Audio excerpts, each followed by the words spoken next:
Okay, so this is DSF lab 4, Tommaso Tamagnini, and this is the lab, De Morgan's lab. So I started off with the circuit from the previous 3 labs, and I am doing the NOR circuit.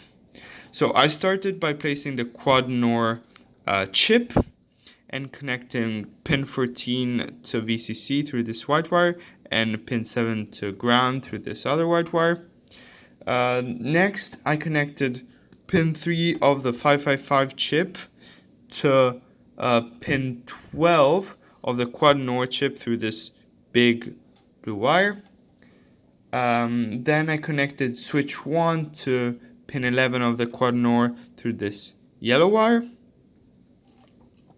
Then I connected pin 13 of the quad NOR to an LED, LED2, through this 220 ohms resistor, and then I grounded the LED. Next, I connected pin 13 of the chip, of the quad NOR chip, to pins 2 and 3 through this yellow wire and this other small yellow wire here.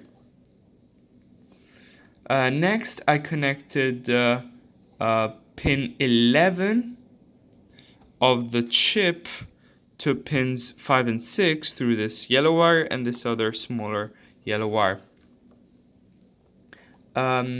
Next, I placed my AND chip, my quad AND chip here, and I connected the outputs of the quad NOR chip to the inputs of the quad AND. So I connected pin 1 of the quad NOR to pin 2 of the quad AND through this green chip, through this green wire, and then pin 4 of the quad NOR to pin 1 of the AND through this other green wire. And then of course, after placing the quad AND, I connected pin 14 to VCC and pin 7 to ground. And so finally, I connected pin 3 of the quad AND to LED 3 through another 220 ohms resistor, and then I grounded LED 3.